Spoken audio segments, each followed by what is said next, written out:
là.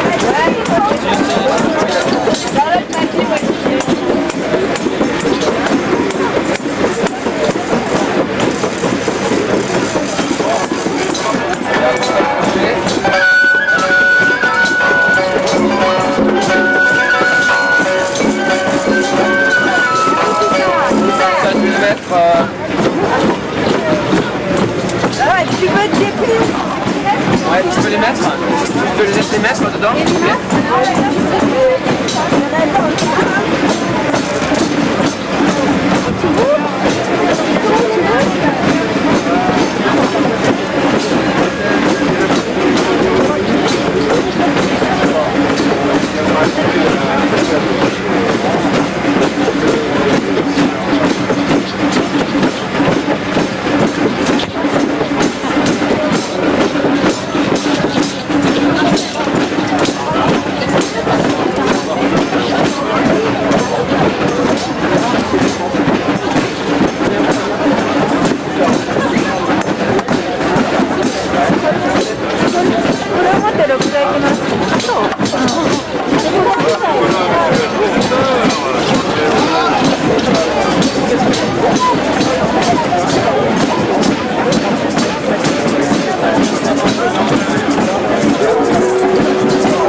habitants.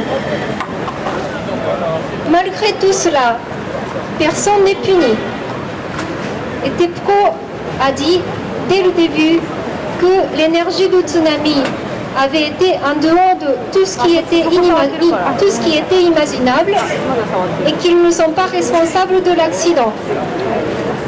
En août 2011, un club de golf a intenté un procès auprès du tribunal de district de Tokyo en réclamant à TEPCO de prendre en charge la décontamination du sol. Mais TEPCO a prétendu que les substances tombées sur le sol ne leur appartiennent plus et qu'ils n'en sont pas responsables. Le tribunal a ainsi rejeté l'argument du club comme étant irrecevable. Et chez TEPCO, personne n'a démissionné et le personnel a reçu une prime comme d'habitude. Le gouvernement, alors qu'il avait la responsabilité de les surveiller, a rétabli une relation de connivence et de laisser-faire. Alors, comment pourrait-on dire que la justice japonaise fonctionne? En fait, au cours de l'histoire d'après-guerre, elle se mettait toujours du côté des autorités. Il est temps de renverser cette structure juridique complètement erronée. Ce groupe d'habitants de Fukushima a déjà déposé un dossier, mais ils organisent maintenant un deuxième procès en faisant appel cette fois à tous les habitants du Japon, en visant à réunir 10 000 personnes. Malheureusement, ceux qui habitent à l'étranger, pour l'instant, ne peuvent pas participer, mais ils veulent bien que nous envoyions des messages à l'Office régional des procureurs de Fukushima. Nous avons donc préparé des cartes avec notre petit emblème de vache. Donc, vous pouvez donc signer votre nom et nous envoyons les cartes. Envoyons donc nos voix au procureur japonais pour que les responsables de l'accident et de la gestion de l'accident soient enfin vus pour ce qu'ils sont, des criminels. Et aussi pour que la justice japonaise prenne pour une fois conscience qu'elle est aussi là pour protéger la population. Voilà, merci Merci à Hugo. Nous allons maintenant vous proposer une danse. Le sens de cette danse, je laisse Yuki vous l'expliquer. Oui, donc c'est Kansho Odori qu'on danse sur un air traditionnel du folklore d'Aizu, donc de la région de Fukushima. Mais les femmes de Fukushima, donc, qui protestent, ont commencé à danser cette danse devant le ministère de l'économie.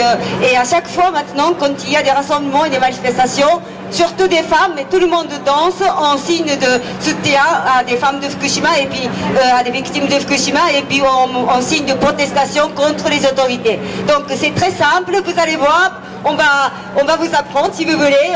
Maintenant on va danser aussi cette cantion d'Oli aussi à Paris et puis peut-être partout dans le monde. Merci. Et restez avec nous là. Après la danse, nous aurons encore des interventions, encore une sur le lien Japon-France nucléaire. Et puis pour finir, une intervention de Xavier pour vous expliquer que la transition énergétique est possible et comment elle est possible. Restez avec nous, à tout de suite. Hey,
対応で。また後でね、もう一回やるから。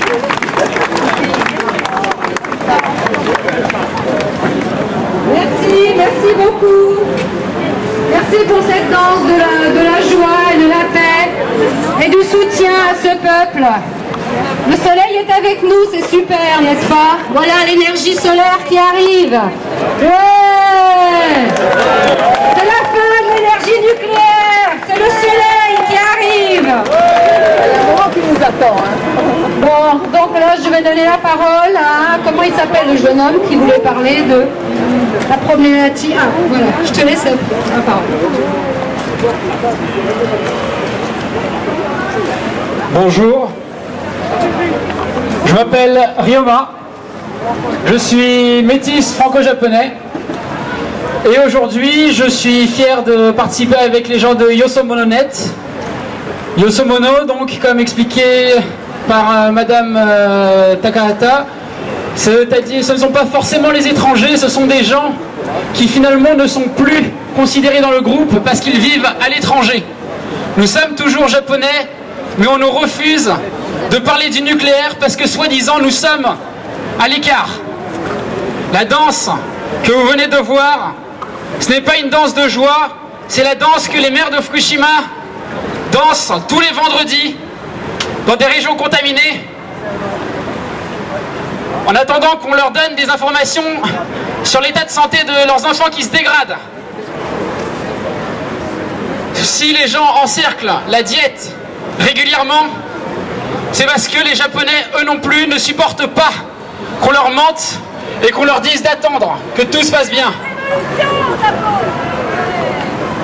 Et nous, en France, nous ne sommes pas à l'écart de ce problème parce que les relations entre France et Japon que François Hollande utilise pour sa publicité sont basées sur le nucléaire. Lundi, il y a un forum énergie au comité d'échange franco-japonais où les lobbies nucléaires français et japonais vont sûrement nous dire qu'ils continueront à créer des centrales et à échanger leur technologie. Cette année, l'Agence nationale pour la recherche va financer des projets d'études sur la résignation du peuple japonais. La recherche française va utiliser la catastrophe de Fukushima pour des projets de recherche et ils n'auront aucune compassion pour les gens qui sont en train de perdre leur santé. Je vais parler en japonais à partir de maintenant, car je suis aussi japonais en France et il est important que j'emploie cette langue ici. Minasan, konnichiwa. Mata yosomono to shite kyou koe o agetai to omoimasu. Nihon de mo shimin no koe o todokeru toいうそういう言葉をよく聞きますが、私は今日フランスで声を上げて日本まで届けたいと思います。フランスだからといって僕たちが安全の地に立っているとは限りません。日本はフランスとの関係を原子力の取引で成り立たせてきました。福島原発事故が起こってからその関係は変わる様子もなく、また取引をやろうと来週の月曜日にまたエネルギーフォーラムなどという耳障りのいいタイトルでまたその推進派の取引を行うというのではないですか。僕たちは1年半前に事故が起こったら心配で友達にはどうしても日本に行くのかと必死で止めようと思うのに、彼らはそれから何も変わってないじゃないですか。僕たちははっきり言ってまた日本人と日本に憧れるフランス人に申し訳ないと思っています。それでも推進し続ける日本政府、僕はそれを絶対に認めない。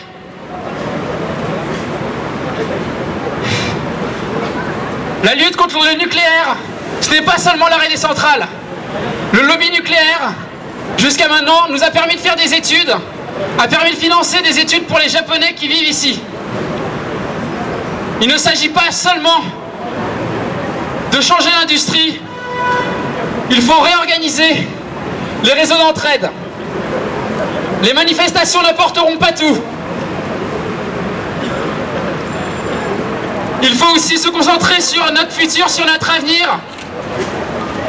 Et c'est pour ça qu'il faut dire aux Japonais qui sont ici, aux Japonais qui nous regardent peut-être, qu'on ne les abandonne pas. Ima, 原発に反対するということは、ただ原発を止めるのではないんです。もうその話はもうみんな十分分かっているはずです。このフランスで私たちの教育は原子力を推進してきた人たちのおかげでできたものなんです。原発に対抗するということは、その教育を原発に頼らないものにするということです。Merci beaucoup.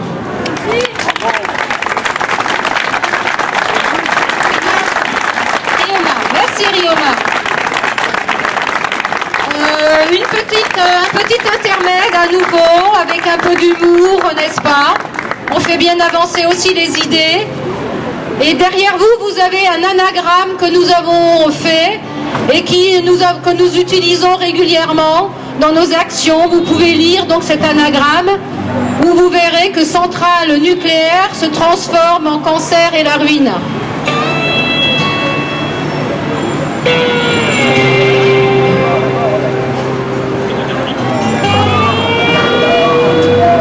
Bonjour, je suis toujours le professeur Proton.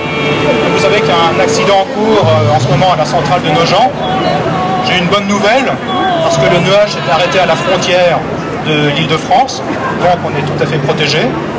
En plus, j'ai rencontré une dame là tout à l'heure, là-bas, et je lui ai dit venez à notre manifestation pour parler du nucléaire. Elle me dit oui, mais moi j'y connais rien en nucléaire, je ne vais pas m'impliquer. Je dis nous aussi c'est pareil, je suis à Réva, on n'y connaît rien, ça ne nous empêche pas de faire du nucléaire. Voilà, en plus, je veux vous dire que les nouvelles sont tout à fait rassurantes. J'ai des analyses d'urine ici, on les a analysées au gamma, alpha, bêta, θ, epsilon, il n'y a aucun problème. Je vais même vous le prouver.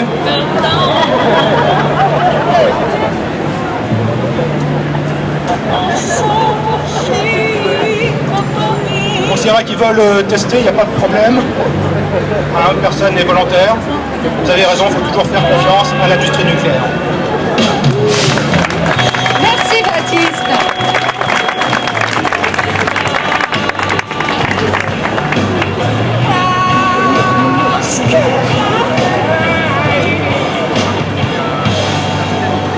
Vas-y, regardez l'anagramme si vous voulez bien.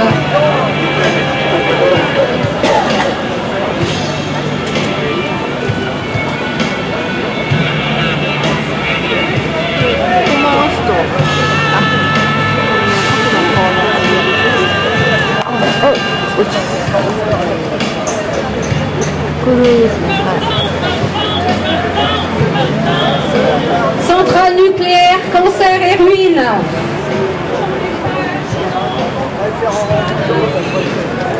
Centrale nucléaire, le cancer et la ruine.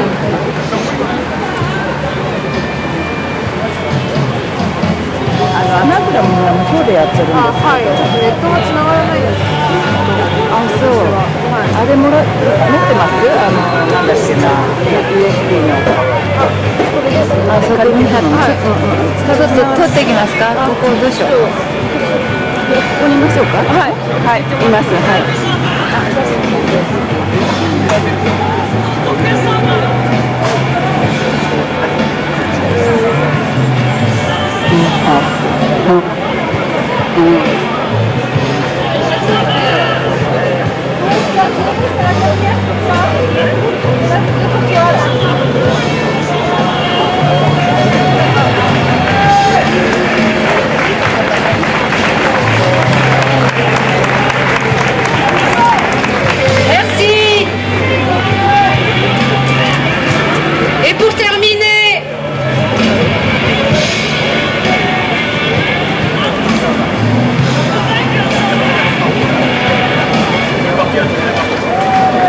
notre souhait, dans notre association Sortir du nucléaire Paris, nous avons deux souhaits. Arrêter le nucléaire et développer toutes les énergies renouvelables, tout le scénario de sortie du nucléaire. Et pour cela, je pense qu'il faut absolument que les Français soient informés des solutions qui existent. Parce que quand on discute avec un Français, il vous dira toujours « oui, je sais, le nucléaire c'est un problème, mais on n'a pas le choix ». Si on a le choix, il y a des pays qui ont fait le choix. Xavier va vous parler des solutions qui existent pour sortir du nucléaire. Merci Xavier. Merci. C'est bien parce que tu as commencé par ce que je voulais dire, donc c'est bien. Je n'aurais pas à le dire. Effectivement, avant de vous parler des solutions, bon déjà, j'ai hésité à faire cette intervention parce que c'est plutôt, c'est un petit peu dangereux quoi, de parler de ça. Donc surtout vous faites comme les journalistes et les politiques, vous en parlez pas autour de vous des solutions pour sortir du nucléaire, parce que ça reste quand même assez confidentiel et un peu borderline quoi. Donc la première chose c'est effectivement comme le disait Simone, c'est on nous dit toujours qu'on n'a pas le choix et c'est ce qui est ancré dans l'esprit des gens. À chaque fois qu'on en parle du nucléaire, on nous dit ah oui mais on va sortir d'accord mais on va remplacer par quoi? Alors il y a déjà une petite mise au point à faire avant ça, c'est dans le raisonnement. On se rend compte que, et même j'entendais monsieur Proglio la semaine dernière encore dans une intervention télévisée qui nous disait, ben voilà, nous, la population française elle augmente, la consommation par foyer elle augmente aussi, donc forcément, mathématiquement, la consommation globale d'électricité ne peut qu'augmenter, c'est un état de fait, c'est une fatalité. Le problème c'est que en fait on sait que M. Proglio a passé les accords, notamment avec Bouygues, pour imposer le chauffage électrique. On sait les pubs qui ont été faites pour nous dire l'électricité c'est pas cher, allez-y, consommez-en, gaspillez. On sait aussi l'intervention des conseillers d'EDF pour quand vous aménagez un quartier dans votre commune, dire ben voilà il faut tant de lampadaires par mètre. Donc on sait tout ça. Et il ose nous dire mais non mais c'est pas ma faute, moi on consomme trop d'électricité, j'ai pas d'autre choix que le nucléaire pour fournir tout ça. Donc là déjà dès le départ, il y a un mensonge, il y a quelque chose qui est pas dit. Et donc bien sûr, au regard de toutes ces informations, on s'en rend bien compte que la première des solutions à mettre en œuvre, c'est d'arrêter les gaspillages. Alors ça peut être individuellement, mais c'est pas que les particuliers qui gaspillent, c'est tout le monde, les collectivités. On pense notamment à l'éclairage électrique et on peut se poser la question à quoi bon éclairer en permanence toute la nuit, tous les lieux dans les villes.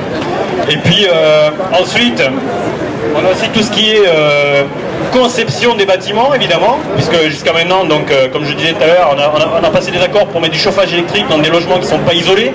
Donc là aussi, c'est une des clés majeures des économies d'énergie, l'isolation, l'économie, l'efficacité énergétique des bâtiments.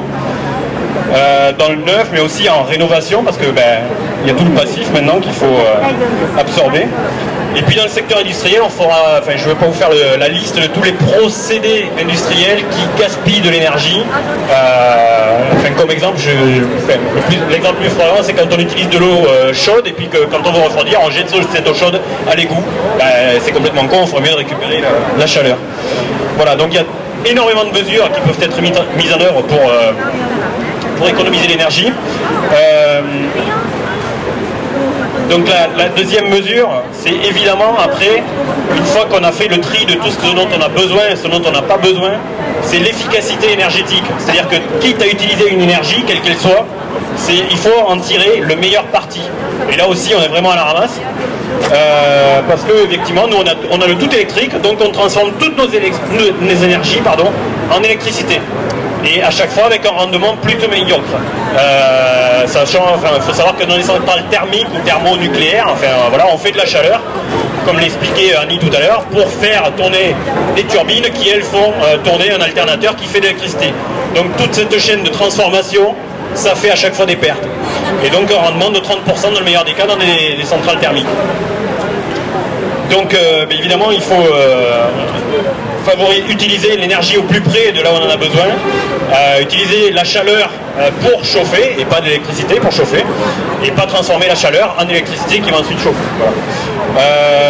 Autre exemple, on commence à parler un petit peu dans les énergies nouvelles de méthanisation de nos déchets, des eaux usées et de sous-produits agricoles. Mais pareil, la méthanisation, plutôt que de faire tourner un moteur pour faire de l'électricité, c'est bien plus intelligent d'envoyer le gaz directement dans les conduites pour que le gaz soit utilisé là où on en a besoin. Donc ça, c'est de l'efficacité aussi. Ensuite aussi, une énergie nouvelle qui refait un petit peu surface, qui est une des plus anciennes, c'est le bois énergie. Là aussi, l'exemple de la cheminée, c'est le plus flagrant. La cheminée, c'est pas efficace. Il y a 80% de la chaleur qui part dans le conduit de la cheminée et 20% qui sert à peine à ouvrier le devant, alors qu'on se gèle le dos. Donc là aussi, quand on utilise du bois pour se chauffer, il faut le faire dans des machines qui soient performantes avec un bon rendement.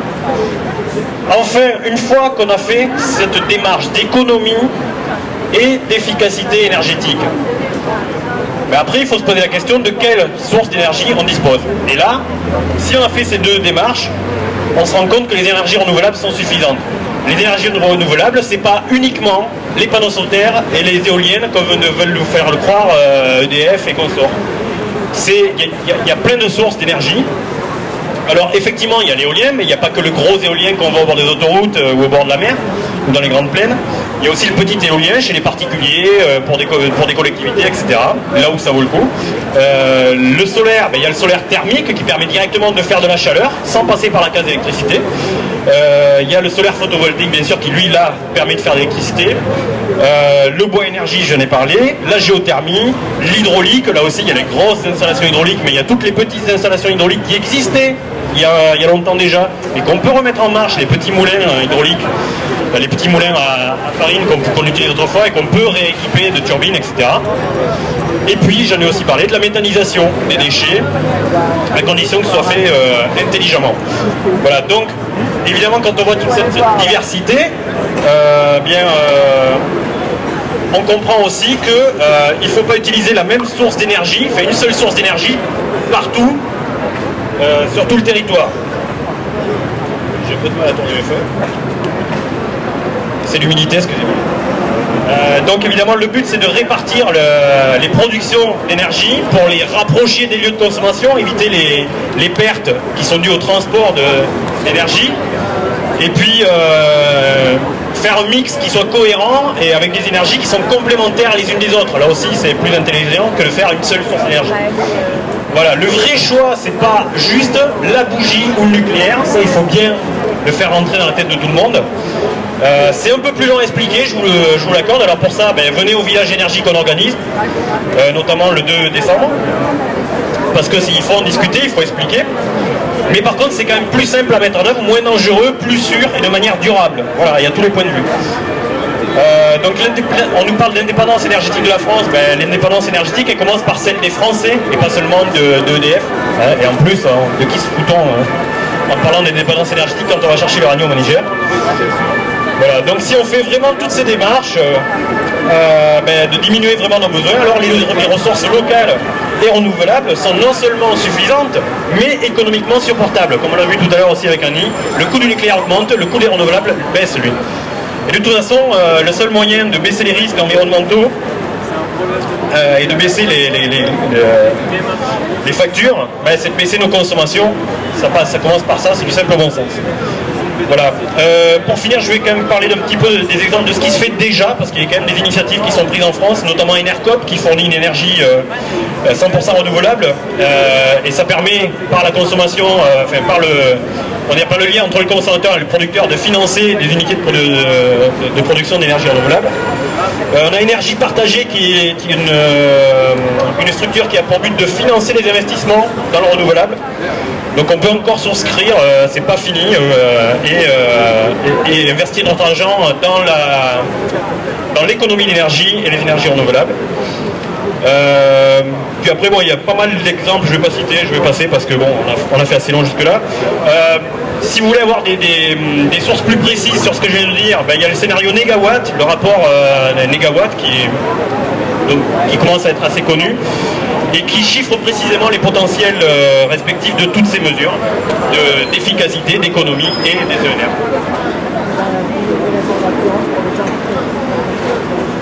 Oui, et puis après, j'allais oublier, mais non. Si vous voulez vous faire peur, il y a aussi un site qui est très intéressant, c'est Pégase. C'est un site du ministère de l'économie et des finances, je pense, sauf erreur de ma part. Donc Pégase, c'est l'évolution du prix des différentes énergies. Donc quand on voit la courbe que prennent toutes les énergies, on se rend bien compte que c'est pas en se raccrochant à celle qui est la moins chère pour le moment qu'on va arriver à résoudre le problème de l'énergie. C'est parce que toutes elles augmentent quoi qu'il arrive. Donc, et c'est une courbe qui est plutôt exponentielle. Donc en regardant ces courbes-là, on voit bien que la seule solution, encore une fois, c'est les économies, c'est l'efficacité et c'est les renouvelables. Alors après, bon, on peut évidemment dire que tout ça, ça va coûter cher, ça demande des investissements. Moi je réponds que le prix du nucléaire, lui, il est désormais en partie connu, celui des vies humaines et des conséquences irréversibles sur l'environnement. Et son coût ne peut qu'augmenter, comme l'explique Annie tout à l'heure, pour la gestion des déchets et pour essayer de tendre vers une sécurité hypothétique, vers un risque absolu qui n'existe pas et qu'on n'entendra jamais. Donc les solutions, elles existent, elles sont connues et reconnues. Et alors mettons-les en place maintenant, voilà.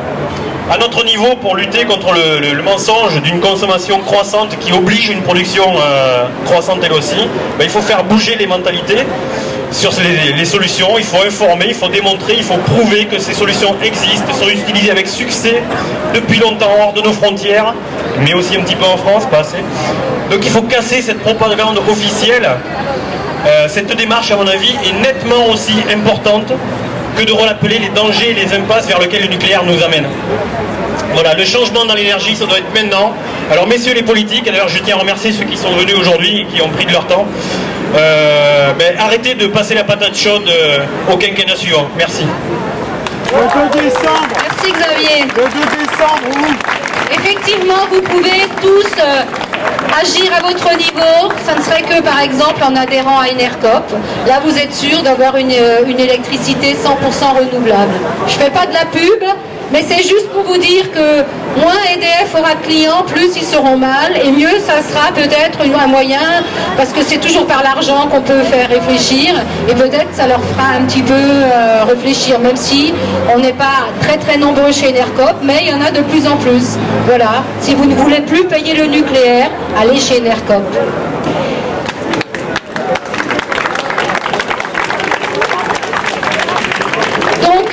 Nous allons donc, merci en tout cas, malgré ce temps qui était un peu difficile, mais bon, vous avez vu, hein, nous avons réussi à faire venir le soleil, comme quoi le renouvelable attire les énergies douces. Donc on vous donne rendez-vous pour notre prochain rassemblement le 11 novembre qui aura lieu ici aussi, où nous continuerons à manifester en soutien au peuple japonais et pour continuer aussi à alimenter l'éveil en France, parce qu'il y a un vrai enjeu pour les mois à venir. Ne l'oubliez pas, Français, vous aussi vous avez votre contribution à apporter au débat, et c'est hyper important qu'on soit aujourd'hui très très actifs pour ne pas être réactifs demain. Voilà, donc le 11 novembre on vous donne rendez-vous ici, et le 2 décembre nous referons un village énergie, cette fois-ci au local à Télébocal, rue Bagnolet, dans le 20e. Nous ferons donc notre village énergie avec des stands sur les solutions pour sortir du nucléaire et puis avec des conférences sur différentes problématiques autour du nucléaire. Voilà, à très bientôt. Bye bye. Et vive l'anti-nucléaire. Ouais. Merci à vous tous.